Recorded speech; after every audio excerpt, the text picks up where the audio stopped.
Yo, man. What's your name? My name is Cardi Cornish. And you a legend? I'm a legend. You a legend here in Baltimore City. Where we at right now? We live in the 17, Pennsylvania Avenue. The legendary Pennsylvania Avenue. Man, the last time I saw you here, you were doing something just across the street here. What were you doing? Oh yeah, I had some food left over from an event. We brung it out and fed a couple of people, man. Why you do that? Nice soul food. Why you do that? Man, the love that God has shown me in Christ, man, it overflows. That's how it overflows. Yes, sir. We got more than we can use. Already was high within San Antonio, Winchester community, but the age group is getting younger. Children under the age of 18 being murdered in San Antonio has a high peak right now. So our goal is to catch the children.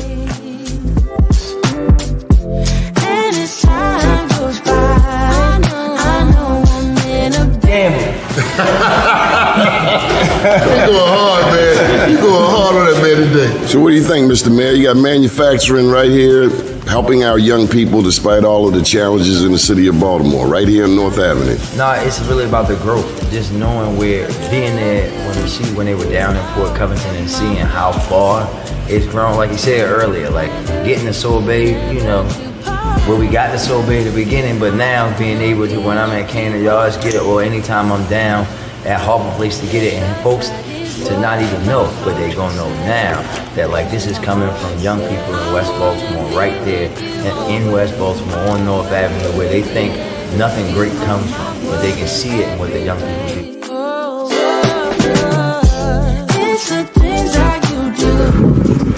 Here on the bank of Mississippi, with our very dear friend Floyd Mathis. A beautiful town, just leaving Algiers, which is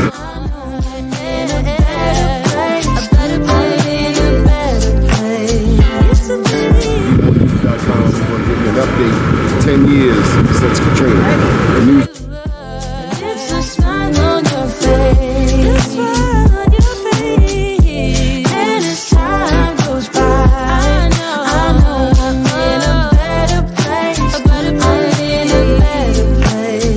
All right, y'all, this is what I came to New York for. Besides the Black Wall Street Awards, we're going in here and get some of this real good jerk chicken.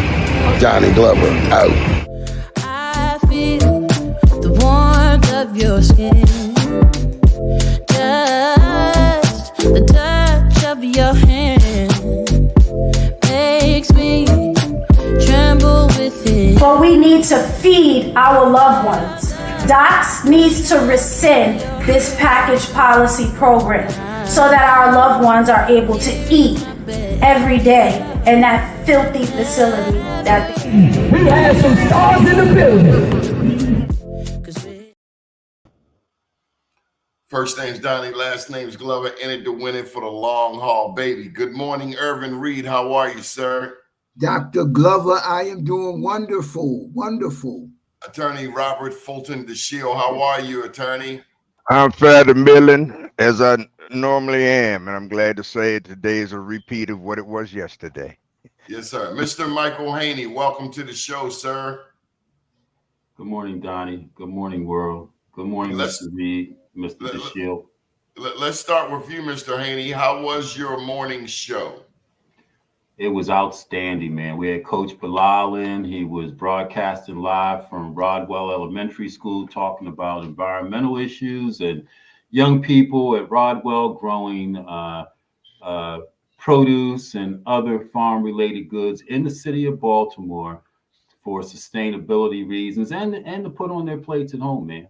But last night, 60 Minutes in Black America was off the chain. We talked about black men, remand. What does remand look like with black men?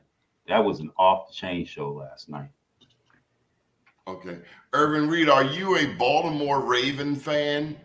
Man, I am the biggest Baltimore Raven fan down here in Washington, D.C. you'll ever see. And they're talking trash because we got them next week. I can't wait. And I hope to be in that stadium with a couple of Washington friends so I can show them what a real team is. Mr. DeShield, did you see the game yesterday? I did. And I can't wait till next week either. When the command, now I got to tell you, this boy Daniels is for real. Now I believe even as a rookie, I believe that he's for real. And I can't. And this is gonna be a shootout. I hope it is. I don't want no defense. I don't care. Don't even bring no defense on the field. Just let them throw and catch. He real, but Lamar is Lamarvelous. So that's the difference. Lamar, what Lamar showed everybody, he's been showing them all for last 5-6 years. But they say he can't throw. Okay, yeah, he can, whatever you need him to do, he'll do. Yeah. I don't think if in terms of his physical talents, I don't think there's not many that equal or exceed him. There's one or two that I believe. And your Daniels hasn't proven himself yet. I mean, so ahead of the Lamar, I would only put the Mahomes group. Yeah. No, but the question is, I don't think the Ravens have ever come up with the right management for Lamar. Yeah. I mean, that's what they keep searching for. And that game yesterday was nothing like the game that I saw the other night against the Buffalo Bills. That was the complete Ravens team.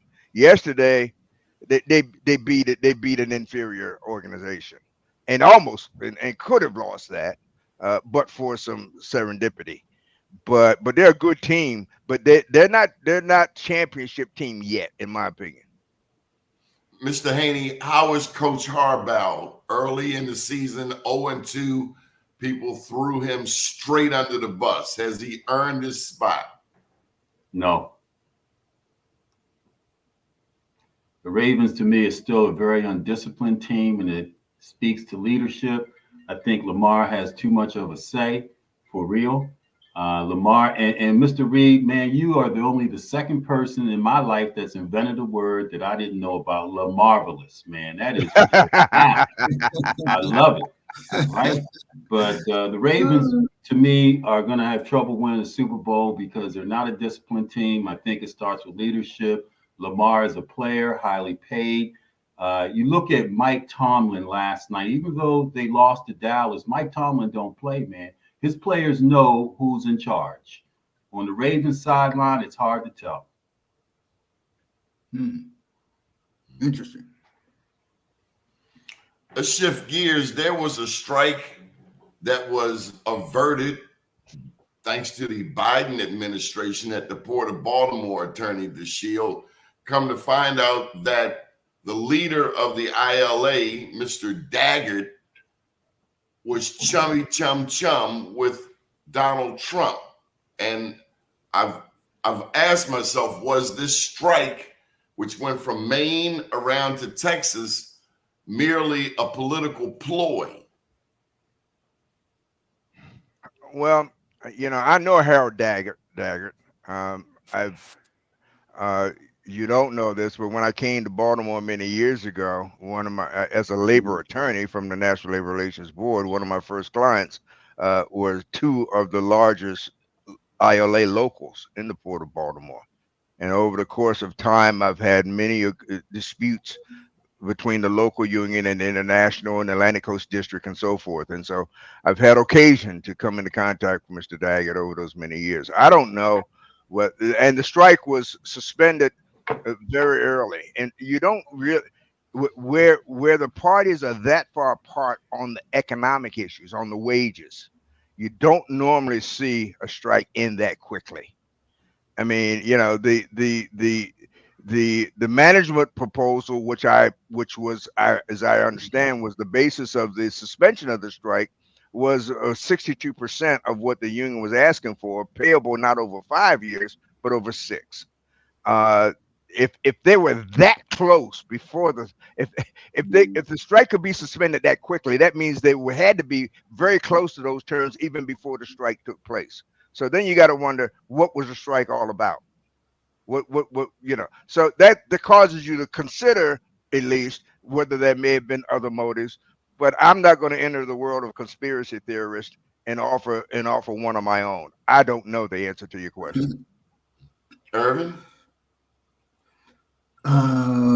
That's way over my pay grade, Donnie. Yeah. Haney? Nothing shocks me now with politics. Yeah. Well, first of all, I don't know if the word averted is the correct word. Suspended is the correct word until January, as it was stated. that they figured that these workers, these dock workers, could make what they could make while they try to go back, go back to the negotiating table. So it was just temporarily suspended. If they haven't worked anything out by January, they'll be back on the strike line. But when you look at the hotel workers around the country that are striking, you look at Boeing Industries out in Seattle, Washington. You look at UAW, that for the first time in modern history did not endorse the Democratic president. You know, where's the U.S. worker? Where's the Democratic Party, which usually aligns itself with unions in this whole matter? You know, some interesting times, and will translate into a defeat of the Democratic nominee at the polls in November. Just a brief poll, Mr. Haney. You're with Kamala Harris or Trump? I'm Kamala all the way. I'm Kamala all the way, man. For a myriad of reasons, but to answer your question, I'm Kamala Harris all the way. Mr. DeShield, you Kamala or Trump? Or Kamala? Like with all due, I'd vote for Donald Duck over Trump. Now, Ervin, you're not with Trump, but you have questions about Kamala. Yes, I'm not with Kamala at this point. I could be. If she answers questions that I find, important. But if not, then I can't support neither one. So isn't a no vote a vote for Trump? Depends. If I was going to vote for Trump and I decided now I'm not voting for Trump, that's not a vote for Trump. You're assuming, like a lot of people assume, that I'm going to vote Democrat. And that's a bad assumption when you look at me. I'm going to vote for who I think is best for the issues that I think is important. So no, my vote's not a vote for anybody. And this is where the fight broke out. What's the problem, Ervin? The problem to me is Kamala has never really discussed her record as a prosecutor. And people, for some reason, they'll add Angela also Brooks. Well, she was a prosecutor. Kamala was tough on crime. Angela was tough on criminals. And if Black folk have been locked up and a lot of questions are out there about her record, why don't she just clear it up? That's all. Clear it up, answer questions, and then, like I wasn't voting for Biden as president until he talked about the crime bill, listened to him, understood what he said, okay, he has my vote. But a person, for me, is going to have to explain themselves. And, and I understand some people don't want Trump. They fear Trump, all of that. I don't. So that's where I am. All right, let me be clear. I don't fear Trump. Okay. I have no fear. I have no fear of anybody that puts their pants on the same way, or whether they wear pants at all. That's not, I have no fear. I think he's a despicable human being, period. And shouldn't be and shouldn't be even permitted in the White House, let alone in the West Wing. Now, for all the people who talk about, Kamala, the reality of it is, Ervin, you can't nobody can explain their record, because on each individual case, it's determined on the basis. First of all, prosecutors don't make arrests, police do. That's number one. Prosecutors don't decide what the punishment is going to be. Judges do. That's number two. And prosecutors have to make, on a case-by-case basis, an evaluation of whether the arrest was appropriate, what crime the evidence will show beyond a reasonable doubt was committed by the person that was arrested. There's absolutely no way you could take one brush and paint the whole picture. So people who talk about, I want to look at their record, in reality, I respect you for saying that, but you have no idea what the hell you're talking about, because you can't do it. It's impossible. You can't, I can't, Doni can't, and neither can Michael. But Mr. DeShields, yes, sir. Prosecutor has a lot of power and influence over legislation. And no. I'm sorry. Okay, their voice means something when they come up and say certain things. Anytime you have access to the media, your voice means something. And as a prosecutor, when you say something, you can influence and do certain things. And certain things, such as what was that? The truancy bill, which she pushed, legislation which she pushed and did all of that. That to me was just a bad bill. And that we look at it, there's economics involved in it. There's something like $25 a person a day that they miss. When you start looking at legislation and what's happening in this nation, a lot of times you gotta follow the money. Why do we have prisons prisons that are for what for profit? Who's standing up saying when are we gonna get rid of for profit prisons? No, things that are hurting our community, are just I can't go along with it. So Ervin, I agree with you, but Ervin, the problem is this: there is no substitute for an informed and intelligent electorate. Because I don't care how, because prosecutors are elected officials, or Right. even if they're appointed by elected officials. Right. The buck stops with you and me. If we don't put the right people in office, we have no basis for demanding that they do the right thing. But if we don't if we don't ask the questions about who they are, then we will never put the right people in office. Well, you got to ask those questions before they get there, Ervin. Not wait till and look at their record. That's precisely the point. When she got nominated as VP, where was everybody at saying, no, let's talk about her record? We wait until she got there and everybody got happy. I'm yeah, she's HBCU. Yeah, she's a Greek. She's this, that, and the other. I'm asking about the record at that particular point. I agree with you 100%. Because once they're in office, then that they have a megaphone that can make changes and a difference in people's lives. I need to know what type of individual she is. And that's all I'm saying. I'm not going to give my vote based on that. Yeah, so that's where I am. She can get my vote. Just all she has to do is discuss her record and why she did certain things. Now, you feel Angela also Brooks has defended her record, has explained her record? Absolutely. But let me say something, Donnie. I've been campaigning for about 30 years. My first campaign was in 1986, Talmadge Branch, when he was running for House of Delegates. My man. And I used to get with people, you need to vote for this person because of this, because of that, because I don't do that anymore. I'm going to give you the information on that person, and then you make the decision based on where you are. Something that I didn't realize the last time Mr. DeShields was on the was on the show, that you were with Elijah Cummings. Was it Cummings and DeShields? Yeah, for a period of time, yes. Cummings, right. It was Cummings, Smith, and DeShields. I think Eddie Smith was with us, and then one time it was Smith. Eddie dropped out, and it was just Cummings and DeShields. That's correct. Okay, because I think you guys actually represented me. And I remember Elijah telling me, he said, Ervin, because I got locked up, unjustly.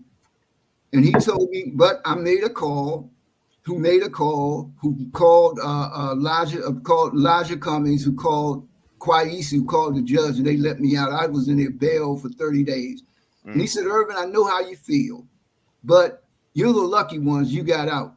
Our system, we have a justice system that's unjust. I want to hear somebody talk about that. Y'all can talk about this abortion and y'all can talk about these trans and all that's fine. I want to hear issues that I think our community need to hear, especially the ones without a voice. And that's and she needs to address that. Trump needs to address that. Trump's not, he can't. He doesn't have but she needs to address it. So at least I need to know where I'm going to give her my vote. Because when I wake up in the morning and I look in the mirror, I see Ervin Reid. I don't see anyone else. And I got to be happy with who I am and where I am. But again, if somebody wants to vote for, they don't want Trump, they don't want this, or whatever, however they vote, they vote. I'm not mad at them. I understand it. And I just think if there's a right or wrong, this whole thing, people try to shame people. You don't do this, you don't do that. Come on, y'all. That ain't it's one man, one vote. And all I'm saying, and I don't disagree with anything you said, Ervin, except that all I'm saying to you is the reality of it is you have no way of validating anything that you're told by anybody about what the record is. because I can go in my history and I can pick some things. First of all, I'm not going to tell you the things that I think you're not going to want to hear. So I'm going to tell you, I'm going to pick anything and everything from my record that I think is consistent with what you say your desires are. And you have no way of validating it. You have no way of knowing whether I'm telling you the truth. And I know that you don't. So it's all in a matter of presentation. It's like a meal. If I can serve you the same meal in an outhouse or in Ruth Chris, and you'll love it from Ruth Chris, but you'll condemn it from the outhouse, and it's the exact same shit on the plate. So the reality is we fool ourselves into it's diversionary. Our time and attention needs to be in identifying, nurturing, and raising our own for our own purposes. We're not wed to Republicans or Democrats because the fact of the matter is both of them are white organizations created just to consolidate the power among white folks, and they will always be run and operated by white folk. So we have no reason to believe as black folk that either of them will ever really identify or be or promote our interests. And we've got enough. And if you want to talk about record, the record clearly shows that, at least in my opinion. So, but we keep clinging to these groups and not have the courage to create our own. We say, well, we got to work within the organization. Well, look, how has that worked so far? There's not neither one of them, in my opinion, has ever done it. So why do we keep clinging to it? Whether they have the courage and the faith, if you will, the courage and the faith to stand up for ourselves. That's what we need to be telling our children. That's how we need to be convincing our children. That's why we need to be educating our children and our people to do that. And if not voting is your best way of providing an education, then I applaud you. God bless you. No, but in this case, unfortunately, we've come down to the wire in terms of timing, and the choices are between Kamala and a despicable human being. And unfortunately, unless Kamala was equally despicable, I gotta vote, and I gotta vote for her. That's all I'm saying. Michael Haney, you're a black man, you have black sons, you have black grandsons. Mediate this for me.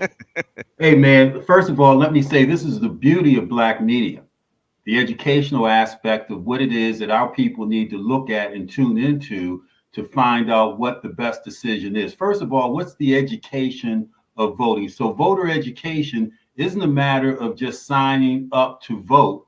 It's a matter of understanding what to vote, how to vote, mid-year elections, etc. Mr. Reid, if LeBron James scored 10 points a game for 20 years, he would not be going to the Hall of Fame, right? We would not even be looking at him in that regard.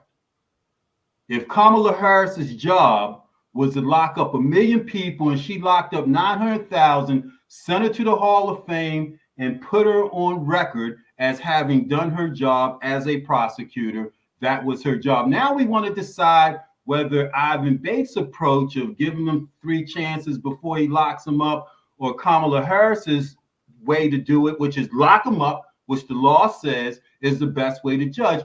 And then we want to judge moral value and character value against someone who is despicable and should never have been elected or run for president the first time. So how do we want it as a black people, right? So you have a state prosecutor, Attorney General of California as well, who did her job. Now we want to dissect how she did her job to what she was elected to do. No, I'm looking at the character issue. I'm looking at the fact she did her job. I may not have liked the fact that she locked up 80% of that 900,000 were black, but she did her job, right? And she did it with some sensitivity when we dive into it. But the point is, on this platform, we have to educate and give people the reality of the situation as it is and stop the speculation and mitigation of circumstances that already confuses them with CNN, MSNBC, et cetera, et cetera. Black media has its place and its value. And so to my sons, as you listen to these black men have a conversation intelligently, go out and do your own research as well, make your own decision, but make a decision. Ervin, the fact that Kamala had Willie Brown, former Speaker of the House of California, as a mentor. Does that change the complexion of the conversation at all? That means absolutely nothing to me. Who she dated, who she had mentors or whatever, it's her record and her character. I don't know what her character is.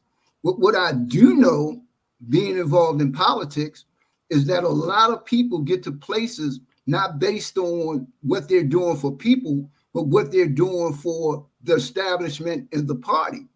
And her particular things that are said about her, one being Willie Brown, who happened to be married. Supposedly they had an affair. I don't know if any of that, but that's character. So before we start acting like, she's this perfect angel or whatever we're trying to make her, I need to understand her character. We put a white man as president and he signed the damn crime bill. Yet we mad, and then we get mad at Reagan and all these others who couldn't sign, who couldn't get that bill to the White House if they wanted to. The point that I'm making is this: like Mr. DeShield says, both parties aren't, for any of us. In Prince George's County, Wayne Curry ran against the establishment, and he won. And even though he became county exec, the charter for Prince George's County goes through the state. A lot of things that he had on his neck, no other county exec had, such as they put TRIM in place. So in TRIM, the Tax Referendum Initiative of Maryland, was a bill that made it such that if you wanted to raise taxes in the county, you then had to go for a vote.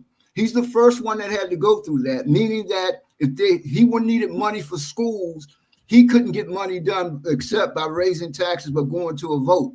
The legislature could kill that automatically and change it. He's the first county executive that had term limits. And there were a whole bunch of other laws that were on him the first, and we ran against the establishment. When Angela also Brooks ran for state's attorney, everybody sees her as the darling of, no, Angela ran against the establishment. And when she got there, the establishment adopted her because she became the central point of everything. Calvin Hawkins, who's former chair and now member at large of Prince George's County. When Calvin Hawkins ran, Mike Miller, then Senate president, the establishment told him he couldn't win. He had no chance in hell of winning. He not only ran against the establishment, he also ran against the progressives because he worked for Rashern, and them going after Rashern, they used him as a pawn with a Me Too movement. What I'm saying to each and every one of y'all, I understand politics. I understand the party. I understand how the party works. The reason Donald Trump is in office because the party wanted Hillary, who couldn't win on her own, so they set that election up. So no, I'm not participating. I'm voting for who I think has great character and is going to do the right thing for individuals that look like me. And that's what I'm doing. I've done my research on Kamala. It don't look good. That's why I want her to explain. I don't want other people explaining this, that, and the other. She is vice president, Democratic nominee. She can call a press conference or have an interview on any network she wants anytime to clear things up. She's not going to do it. I'm not mad at her. I'm not mad at people voting for her. But Calvin Hawkins versus Aisha Braveboy for county exec of Prince George's County. Mm-hmm. Your thoughts? Well, I'm prejudiced because I've run Calvin's campaign, so I don't. Can we use the same character ruler that we've used for Kamala that we've used for Bill Clinton? Absolutely. When Calvin ran for office, when he was a student at Bowie, that's where he and I met. I was SGA president when he became a freshman. Calvin Hawkins became student body president during the day, and he was gangster at night. He was going out, armed robbery, committing armed robbery. Calvin Hawkins spent 7.5 years in prison. Guess what happened when he ran for office? We came out with it. Calvin went to prison. So no, we want you to know his record, but look at him now. He never complained. He took ownership of what he did. And now he rolls up through the ranks. So yeah, talk about his character. Yeah, I want you to know his character. Yeah, I want you to know his record. So that way you can see exactly who he is and why you need to vote for Calvin. Mr. Haney, you're a fan of Aisha Braid Boy? Hey, so it's a matter of politics, as Mr. Reid said, and I'm very careful about using words like we, etc. I look at my perspective. I hear you loud and clear, Mr. Reid. Aisha Braid Boy got caught on the wrong side of politics in a campaign that came down along racial boundaries, right? Calvin Hawkins, who I met, matter of fact, had good conversation with a guy named Ron Lipscomb up at Upper Marlboro Courthouse couple months ago, right? I like him. I know his history. He helped a business that I represented out in Prince George's County very much. But Aisha Braid Boy, having been bought and sold by David Trone, I think the people are going to respond in like kind to her if she decides to run for county executive. I think that hurt her making that decision, and the way she came out against Angela Also Brooks, who will be the next U.S. Senator from Maryland in come November. Mr. DeShield, my question is a little different for you. Were you surprised to see Governor Wes Moore come out for Angela Also Brooks? No, I was not. I was not surprised to see it. She supported him first, and his. But he wasn't. He wasn't automatic with that support, if I'm not mistaken. Well, I'm not privy to the process by which he arrived at the decision to do it. I'm sure there was considerable consideration of the politics involved one way or the other, but I ultimately was not surprised when they sort of came together with a kumbaya moment with all of them gathered together. In fact, I think in the contest against David Trone, I think that's what won it for us. For her, when all the so-called Democratic leaders came together and they had that one, and everybody holding hands like a march on Washington, I think that it was a powerful statement, and I think that helped persuade a lot of people to go with Angela. So no, I'm not surprised at all. Mr. Reid, early on, I understand that Angela Also Brooks had to have a conversation with Governor Moore, like, I was there for you. Let's reciprocate. I wasn't there, but I do know Angela was expecting his endorsement. So what conversations they had before that, I'm not sure.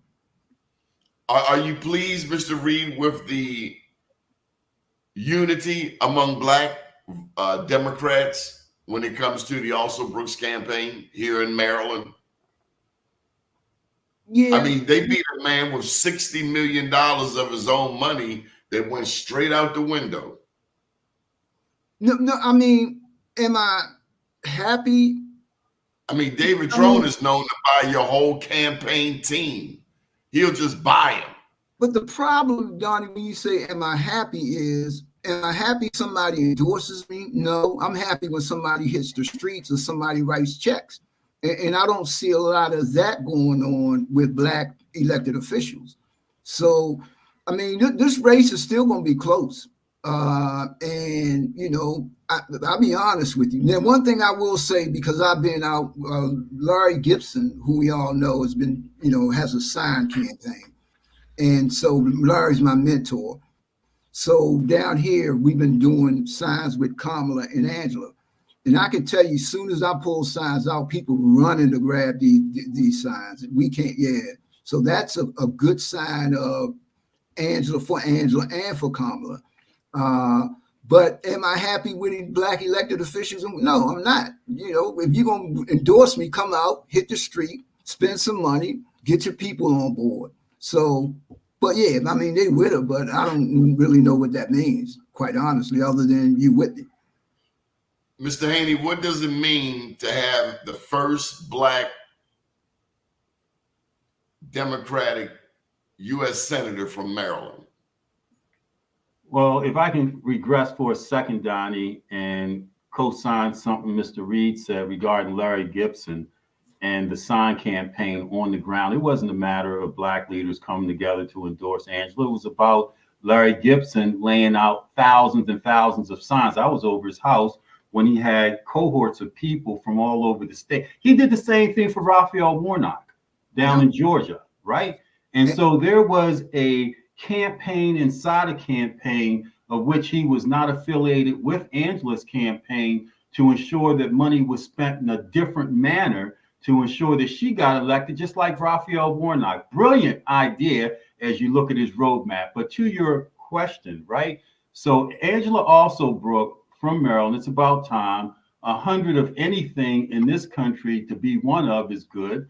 Lisa Blunt Rochester in Delaware will also go to the U.S. Senate with Angela in come January of 2025. So you got Lisa Blunt Rochester, who will win the U.S. Senate seat in Delaware, and you have Angela Alsobrook. But beyond that, Donnie, it's not going to be close.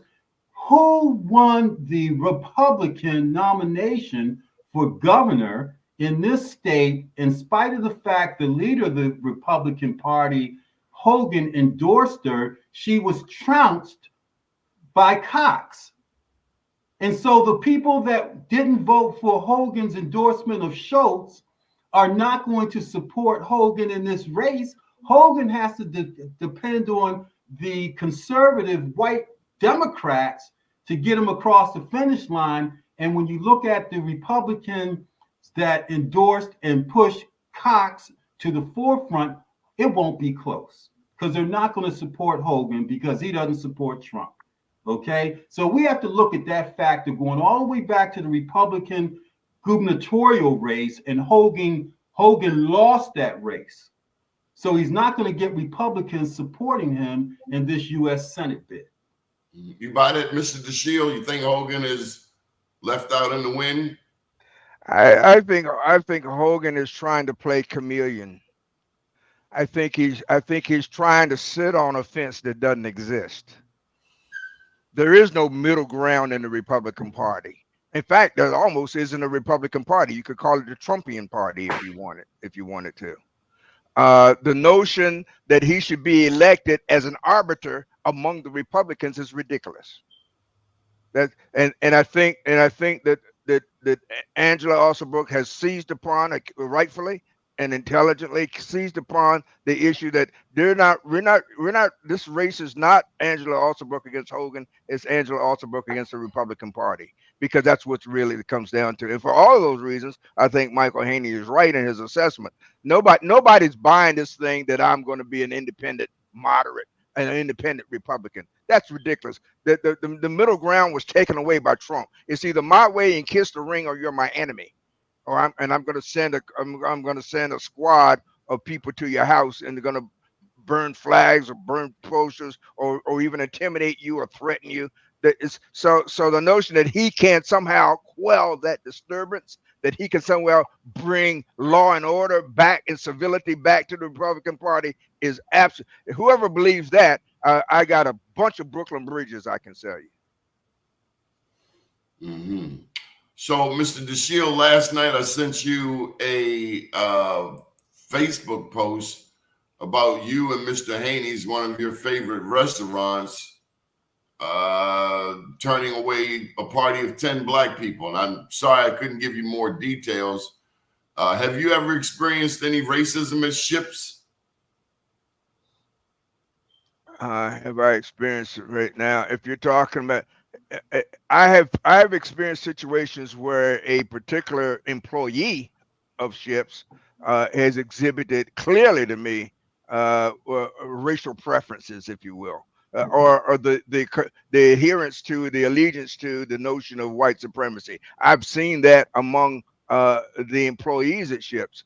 On the other hand, both owners of Ships have from time to time encouraged me, and in fact chased me down to try to get when she was running for mayor, Sheila Dixon, to come there and provided free meals to her campaign staff when they arrived. So as from the ownership point of view, no.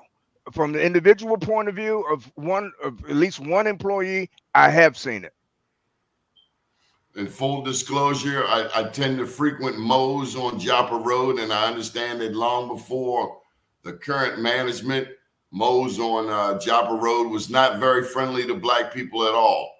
It kind of takes me to, I was hanging out yesterday at Diane Bell's house with Chief Judge Robert Bell, and he said that when he was a judge, an 80-year-old man came before him who had an accident, caused a lot of damage, and he took the man's license. And Chief Judge Robert Bell, the first black chief judge in the state of Maryland, said that today he would take back that decision. And I mentioned to him a man I knew was 105 who was still driving. And it just goes to show how things can change depending on the evolution of our perspective. Your thoughts, Michael Haney, on ships? So you just mentioned my name in association with it being a favorite of mine, or maybe you meant Bob and you were alluding to the fact that I'm there. So I take exception and I detest the fact that you're going to say that something's my favorite. So maybe you were talking about Bob. Okay, so and you weren't talking. No, let me finish. Let me finish. You said what you said, and I heard you. Hey, yeah, because guess what? All this medication I took, now you're going to let me talk, right?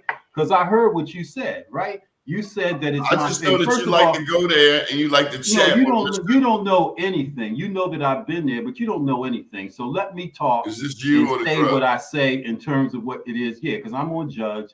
I'm on fentanyl because that's the assumption, just like the assumption you made. That's my favorite restaurant, right? And you put me in the back in timeout before because I've been pretty good up to this point. The medication's been working, right? But now you said something that triggered me, right? Because this is what we do as people. We make certain perceptions. I hear you, Mr. Reid.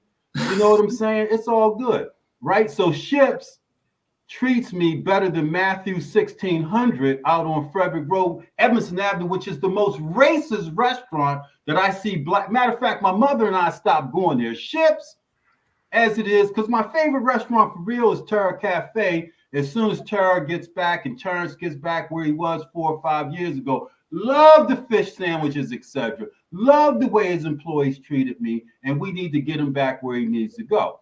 Ships is like any other place. I enjoy it. And I enjoy the way the employees treat me because I ensure that they treat me a certain way. I've never experienced racism there, never have seen it.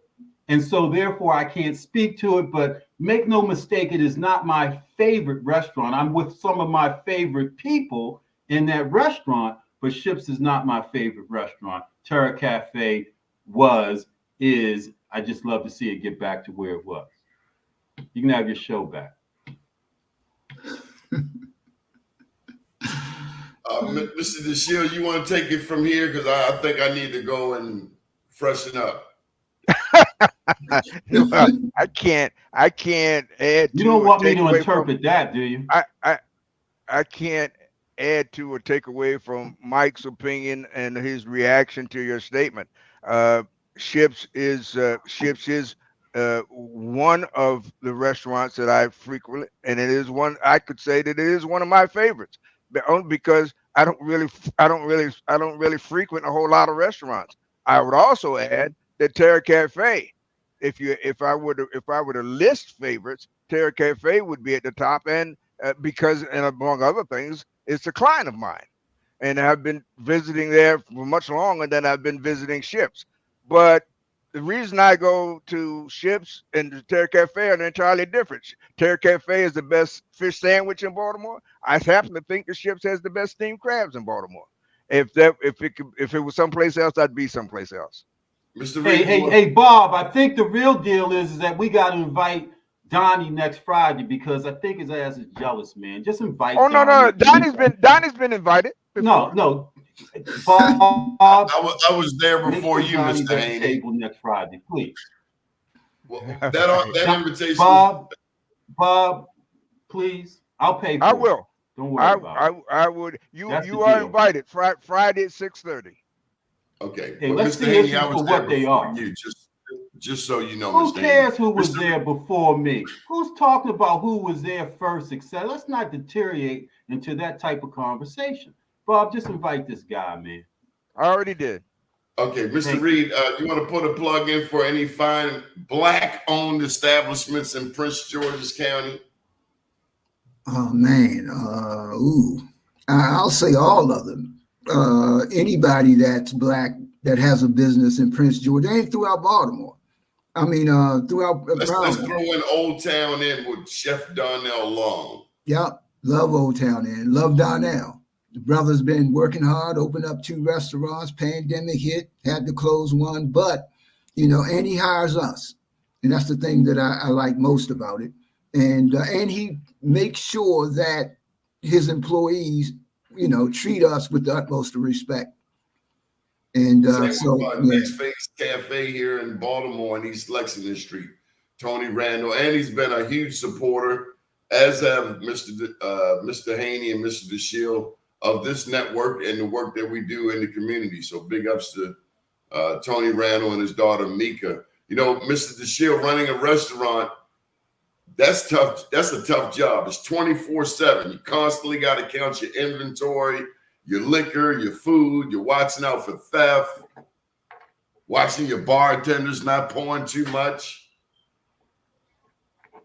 Yeah, Donnie, running any business, being the owner of any business, small or large, is a tough job. And I would suggest to you that this profession is a little tougher, because at least there you can quantify your problem. Was it an ounce or 2 ounces? Was it a pound or a pound and a half? In my business, did I miss an issue? Did I think that, have I considered everything that the other side's going to think about? Have I mistimed something? Should I have done it yesterday, or should I wait to do it tomorrow? Those kinds of decisions that aren't taught in law. How to make those decisions. That's not taught in law school, and you don't find it necessarily in rule books or in case books. That comes from living a while, and a little bit of and a lot of experience and accumulated knowledge, and hopefully some wisdom over the years. So I happen to think my profession is the toughest of all, but everybody who's in a different business thinks the same thing. And we're not competing with one another for how we think about how tough our business is. We're too busy trying to run them. I want to pose this question to the panel. Who is your favorite black mayor in history? Current, dead, what have you? Wow. It's easy for me. Marion Barry. Marion Barry is my favorite black mayor. I was in law school there in Washington at the time. I was at Catholic University. I met him. I remember the times when we used to sit at the back of the old the DC Armory, I think it was, watching those phony wrestling matches, with Bobo Brazil back in those days. And we'd be the only two. We were probably the only 2 black people there, but if not, we certainly were the only 2 there with suits and ties, sitting in the back row eating popcorn. so he and Marion made life better for all black people in the District of Columbia. Everybody, whether you were a janitor or an astronaut, your life was better as a black person in the District of Columbia when Marion Barry was mayor, in my opinion. I'd have to say Clarence DuBurns. For different reasons, because a powerful example of a human being who was the first black mayor of Baltimore City, with what some people said was an uneducated background, because he only went to high school, right? And what he did in terms of his jobs. But Clarence DuBurns allowed, as a powerful example, people like me and others to see where you can go with human decency and kindness and a network. And then from there you go. Marion Barry, perhaps, Maynard Jackson, Mark Muriel, you can go elsewhere. But they had things that maybe Clarence DuBurns didn't. And then there are character issues. None of us are perfect. We can go to Marion Barry. We can go to all of them and look at, but Clarence DuBurns, to me, as a powerful example, is the best mayor, because he was the first in Baltimore as a black man. And he was put in place for all the right reasons. And then Kurt Smoke was able to get in behind him. It did cause a dichotomy here in Baltimore. There were people like my dad, who was a big DuBurns fan. He felt like DuBurns should have been supported, but Smoke came in with the new school. As we look at social media and all of these new things, Smoke came in with this new wave of politics and had the likes of Malik Rahman helping him, and they trounced DuBurns. Absolutely. Old Well, school. not in the first election, Don. They only won by 5,000 votes. Yeah. 5,000. Yeah. Yeah. Yeah, he didn't win by much, but you know, one vote is all you need, and then you know the rest of it's side discussion. But Johnny, to what you said in terms of supporters, you know, I have onus to support this network as we all do, and I want you all to hear it because you don't always hear conversations such as this or conversations such as last night when we talked about the state of black men in America and what does Remand look like with Dr. Leroy McKenzie, Donald Morton, not Donald Morton Glover, Donald Morton of Remand Project. You don't, black media is imperative that we get a perspective. Hearing someone like Erwin Reid, I mean, these are legends, Bob DeShields. We have to support this network. And so, Donnie, I know for the next year or two, I got to pay whatever I need to pay to keep you on this platform as I committed to a couple of years ago. So you don't have to thank me because if it wasn't for you, many of us wouldn't be where we would be, and we have to acknowledge and give you credit and credence for that, regardless of whether I like you or not. But I do like you. I want to put a plug in for Brandon Scott, but we'll go to Ervin Reid first. Come on, Ervin Reid. Who's your favorite mayor? Yeah, I'm going to have to go with Mr. DeShields. It's Marion. Although I did manage Kirk Smoke's last campaign, so I have a thing for Kirk as well.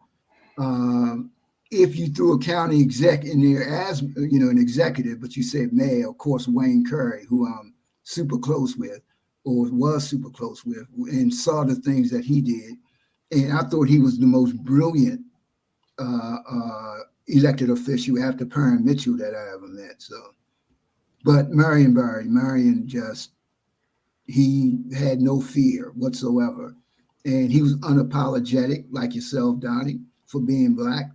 And he made Prince George's County what it is. And by creating wealth in the black community. And not just him, I also got to compliment his council as well, who gets not enough credit, because a lot of those folk were also civil rights leaders that had no fear. Well, I got to put a plug in for Brandon, and not saying he's the greatest, he's still got stripes to earn, but you don't see squeegee kids on the corner. And Fox and Mackenzie Frost tagged him every day about the squeegee kids. They won't say anything about the white addicts on our corners or the white addicts that have permeated the black community, but they did talk about the squeegee kids, and you literally don't see squeegee kids anymore. Number two, this $3 billion housing package. I don't know about you guys, but I gotta say I like it. Now, whether it works or not remains to be seen. But I've not seen this type of attention on something that people from Catherine Pugh to Stephanie Rollins Blake to Sheila Dixon have all referenced. $3 billion. I personally think that's huge. And then number three, I got to put it out there. Nobody has talked about the Inner Harbor in 20 years. The galleries died, Light Streets died, Pratt Street Pavilion died. And he put a black man, he had the audacity to put a black developer, David Bramble, who's shown success across the country, in charge of it. I'd love to hear your thoughts.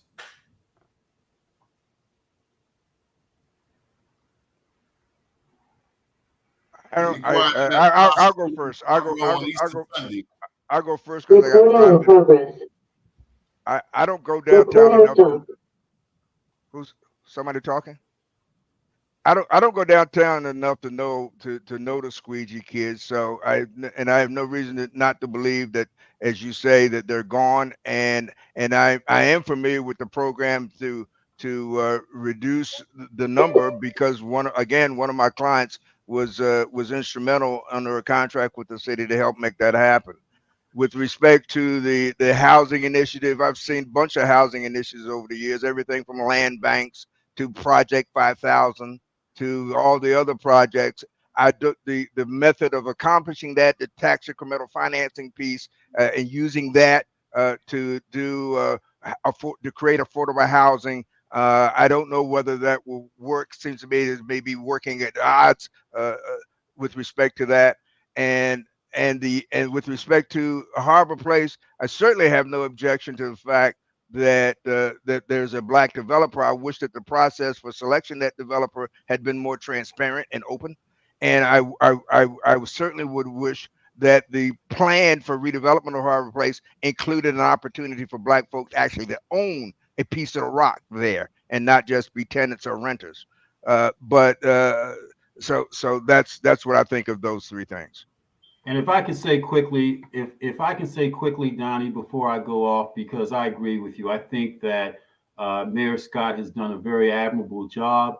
We have to do a better job as a people of looking at the good in people instead of always looking at and chasing the rumors and the bad in people. And I have learned, and he gives an effort. And I'm just hoping that his legacy speaks to that. But I absolutely agree. A lot of things are happening very positively in Baltimore. And we need to celebrate that. We need to celebrate that we have a mayor with credibility that has led from the front and not from the rear. And he's got a groundswell of young people involved in his political apparatus.